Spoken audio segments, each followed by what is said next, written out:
boss. Hey, listen. Yeah. You know how it goes. Coco president. I drew the academy.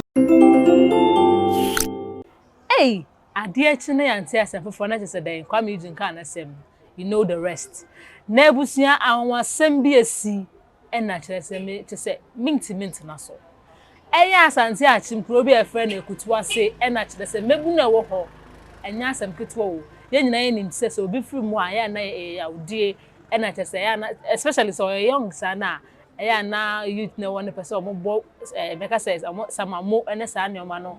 Na wei die samamu na omobọ no ama na nso wo ade a oma ye no eno na nche no foforo kra misa hu ye chese abusia ahomete eyare wo sem se efunu ena se omo de omo se omo no ebeto nsa edidi abusia hwe video ne ba me ba health risk ena nsam edi eche ne nyina no me de ba beso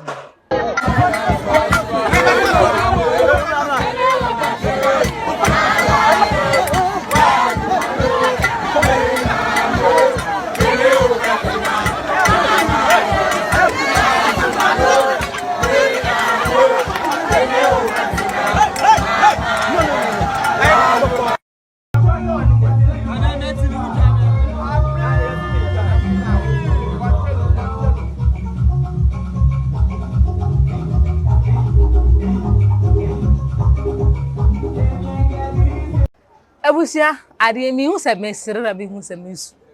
fi se areho me yehye se hu ye o ye ma hye se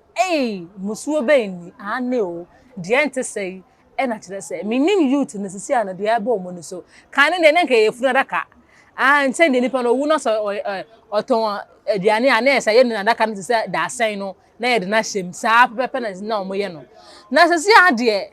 de omaye ne se sisi adaka no koye fa ntuo na se ye pagya wo na se de o musi ye omo no se ne oye obi na oye chenzo ejuma na se de oma na hye nsem na wo gina dua ho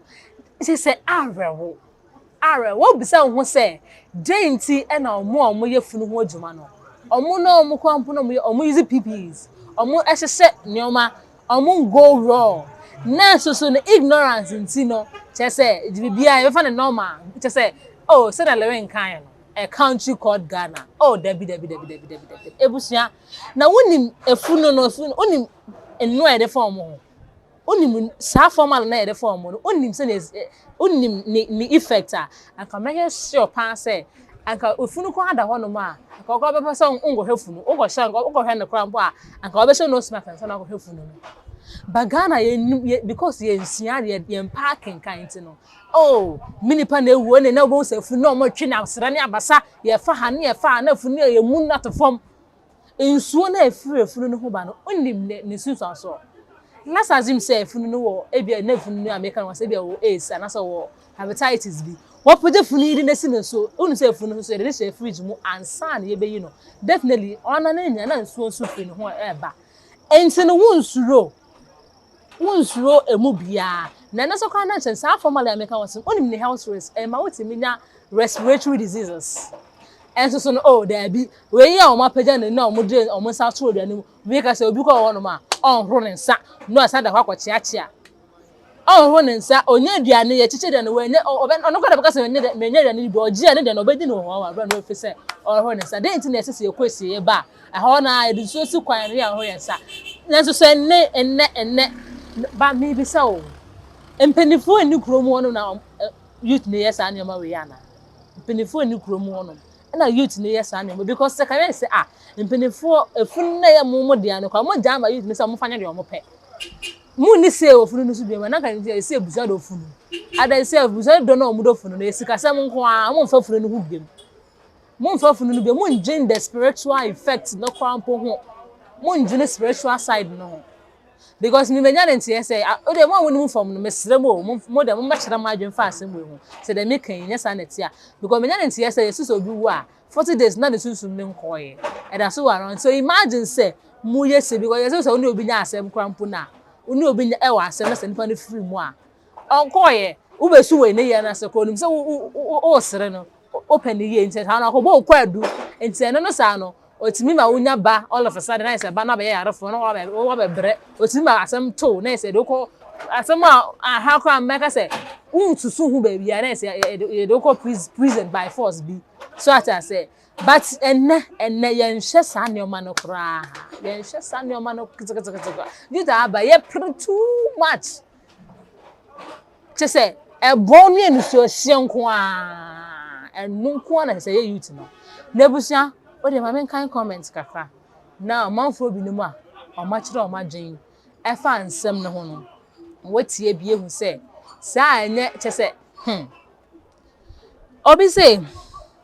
so what is Ghana Health Service doing about this modern day madness? This act is so dumb, guys. It's really sad. It's really because Ghana Health Service wouldn't the implications on formal and formaldehyde na the fafunu. What are you doing about it? Because this is not the first time I'm just had it. Oh my yeah. What are you people doing? Won't you educate? Because we not at least more education because no more say I did ya more yen good. My mentor say obviously this is not love, it's just crazy. Indeed. I want to say later, if after the burial and he comes back to invite you to his place to continue eating, I hope you won't refuse. So we need to tune say didi. It so be fa o say be say yenko na say yenko to us ne didi a ne dey say o pupu tu be dey akire me bo a me ane dey mo nsuro. Hey.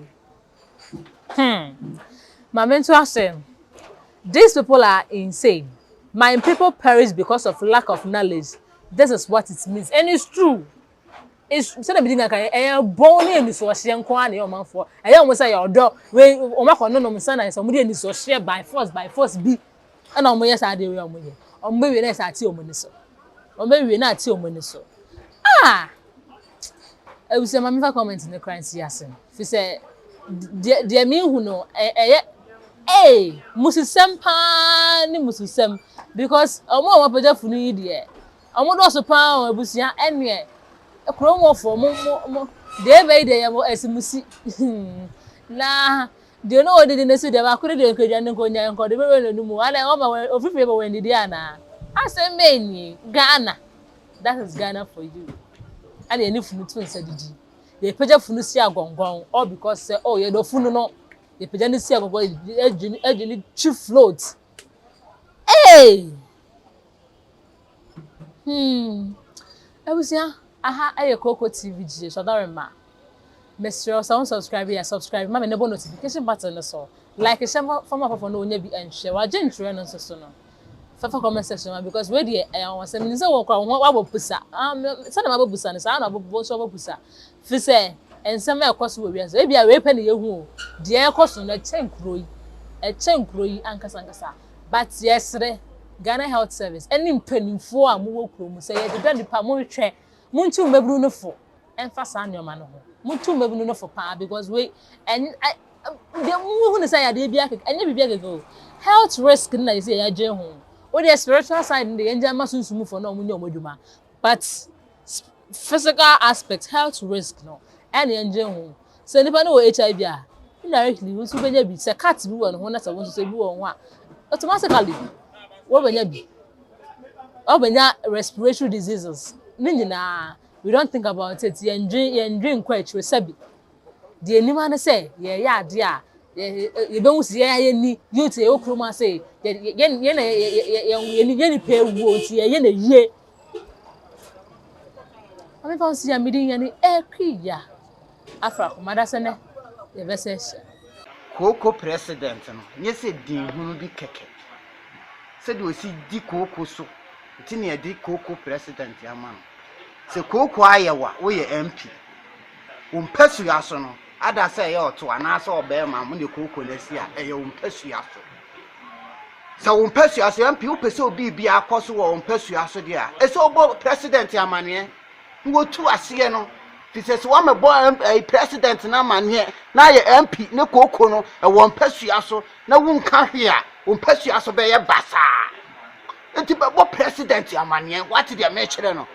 na won solve problem an koko ye yare bone ya bi kanya se koko yare bone to ho anamon na rich solution Omo fi se koko de cocoa rich solution dia no 20%. Fi se koko kura no osuro rich.